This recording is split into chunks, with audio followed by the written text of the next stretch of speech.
नमस्कार, मैं शांभवी शुक्ला और आप देख रहे हैं भारत 4 न्यूज़। लगातार ऐसी ही ताज़ा अपडेट खबरों के लिए हमारे साथ बने रहिए। बुलंदशहर से इस वक्त की बड़ी खबर। बेटे के बदले की आग में पिता ने चुरा ली सरकारी इंसास राइफल। आपको बताते चले, उत्तर प्रदेश के बुलंदशहर में बीती 31 जनवरी को चोरी हुई इंसास राइफल बरामद हुई तो राइफल की चोरी की कहानी के पीछे दिलचस्प वाकया सामने आया। मजदूरी करने वाले एक पिता ने अपने बेटे की मौत का दोषी मान रहे पड़ोसी की हत्या के लिए पुलिसकर्मियों की सरकारी इंसास राइफल को चोरी किया था। सीसीटीवी फुटेज की मदद से सरकारी इंसास राइफल को चोरी किया था। सीसीटीवी फुटेज की मदद से 1 महीने बाद आरोपी शख्स और इंसास राइफल व कारतूस बरामद कर लिए हैं। यह सीसीटीवी फुटेज बीती 3 फरवरी की बुलंदशहर के डीवाई थाना क्षेत्र के सीएससी कसेर कला की है। दरअसल कोविड-19 वैक्सीन सुरक्षा ड्यूटी में कांस्टेबल अनुज कुमार की ड्यूटी लगाई गई थी, मगर वैक्सीन सुरक्षा ड्यूटी में कांस्टेबल अनुज कुमार उपस्थित नहीं हुआ, जिस पर जानकारी की गई तो पता चला अनुज कुमार को सुरक्षा के लिए दी गई इंसास राइफल चोरी हो गई है। मामले में आईपीसी की धारा 4621, धारा 380 या 409 में मुकदमा पंजीकृत किया गया। SWAT टीम ने 1 महीने बाद नवल किशोर उर्फ किशोरी लाल नाम के मजदूरी करने वाले शख्स को गिरफ्तार किया है। पुलिस टीम ने आरोपी किशोरी लाल से इंसास राइफल और उसकी मैगजीन में लगे सभी कारतूस बरामद कर लिए हैं। किशोरी लाल की गिरफ्तारी के बाद पता चला कि किशोरी लाल का 17 वर्षीय बेटे की छत से गिरकर मौत हो गई थी, जिसका दोषी किशोरी लाल अपने पड़ोसी प्रमोद कुमार को मान रहा है, क्योंकि कुछ दिन पहले पड़ोसी प्रमोद ने किशोरी लाल के बेटे के साथ मारपीट की थी। पैसे से मजदूरी करने वाला किशोरी लाल अपने बेटे की मौत से इतना क्षुब्ध हो गया कि कोविड-19 वैक्सीन में सुरक्षा ड्यूटी में लगे कांस्टेबल अनुज कुमार की मौका पाकर इंसास राइफल चोरी कर ली और पड़ोसी प्रमोद की हत्या की योजना बनाने लगा। मगर वक्त रहते सीएससी अस्पताल में लगे सीसीटीवी फुटेज से साफ हो गया कि इंसास राइफल को किसने चोरी किया। पुलिस ने बीती रात किशोरी लाल को पानीपत से गिरफ्तार कर लिया है। 1 महीना पहले चोरी हुई इंसास राइफल बुलंदशहर पुलिस के लिए बड़ी सिरदर्द बनी हुई थी। आरोपी की गिरफ्तार और इंसास राइफल की बरामदगी के बाद बुलंदशहर पुलिस के अफसर अपने माथा हाथों की पीठ थपथपा रहे हैं और गिरफ्तार करने वाली पुलिस टीम को नगद इनाम की घोषणा की है। हालांकि समय से रहते हुए ये इंसास राइफल को बरामद कर लिया है।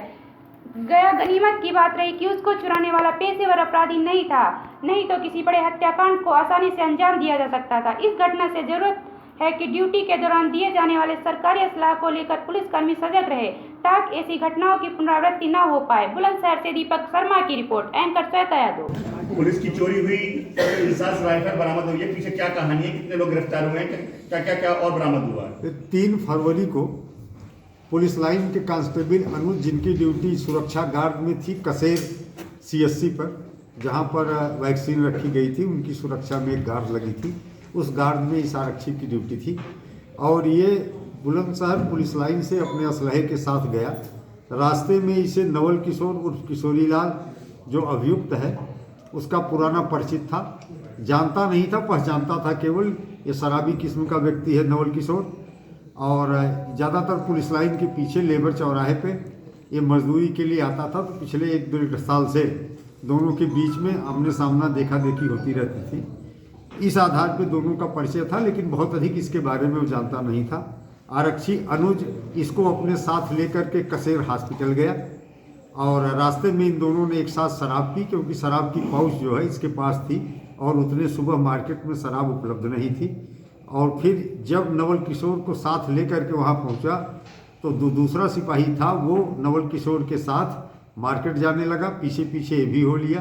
दूसरे सिपाही ने इसको 30 रुपये दिए और कहा कि अपने घर चले जाओ।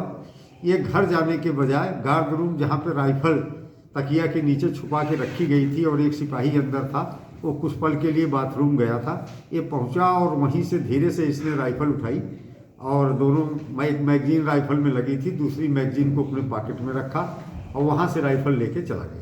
सर, किस चीज़ के आधार पर इसकी पुष्टि हुई है? और वहाँ पर सीसीटीवी कैमरे लगे हुए थे, तो सीसीटीवी कैमरों में राइफल ले जाते हुए ये देखा गया है और मैगजीन को अपने पॉकेट में रखते हुए देखा गया है। बाद में जब इस प्रकरण की जानकारी हम लोगों को हुई तो इस प्रकरण में अभियोग पंजीकृत कराया गया, तो उस कांस्टेबल के खिलाफ और इस अज्ञात व्यक्ति के खिलाफ। इसके बारे में जब उस सिपाही से गहराई से पूछताछ की गई तो बहुत अधिक बताने में समर्थ नहीं था। पहले उसने इसे अपने मामा का लड़का गार्ड के लोगों को बताया था, लेकिन जब पूछताछ में जो जानकारी आई उसमें केवल इतना पता चला कि वो केवल पहचानता है। सीसीटीवी से प्राप्त फुटेज के आधार पर बहुत अधिक प्रयास करने पर इस अपराधी की पहचान स्टेब्लिश हो पाई कि ये नवल किशोर है और शिकारपुर थाना क्षेत्र का रहने वाला है, जहाँ किराए के कमरे में रहता है। मूल निवासी सलेमपुर थाना क्षेत्र का है। फिर हमारी सारी टीमें इसकी तलाश में लग गई। इसके सारे रिश्तेदार, परिवारीजन भी इसके तलाश में हमारा सहयोग करते रहे और बहुत काफ़ी प्रयास के बाद रात में इसने अपने एक रिश्तेदार को फ़ोन किया। उसमें इसकी लोकेशन पानीपत में आई। उस लोकेशन के आधार पर हमारी टीम देर रात पानीपत पहुंची और सड़क के नीचे एक दुकान के सामने बाहर लेटा हुआ था, वहां पर इसको जो है उठाया गया और फिर इसकी निशानदेही पर वो चोरी गई राइफल और 30 कारतूस मैगजीन बरामद कर लिए गए। सर, उद्देश्य क्या बताया गया था इसका चुराने का? देखिए, मुझे जो प्रतीत होता है कि ये अपराधी किस्म का नहीं है, ये शराबी है, मजदूर टाइप का है, दिमाग से थोड़ा कमज़ोर है।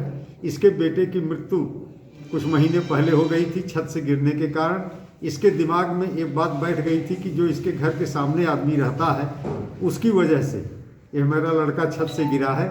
तो इसका ये कहना है कि मेरे दिमाग में था कि इस राइफल से उसको मारूंगा, लेकिन राइफल चला पाना इसके लिए संभव नहीं था और चुराने के बाद ये डर गया। डरने के बाद इसे एक कुएं में शिकारपुर के पास अंदर डाल दिया था। कारतूस जो है निकाल करके एक पॉलिथीन में लपेट करके एक नाले में छुपा दिया था। तो इस तरह से इसके कब्जे से रिकवरी कर ली।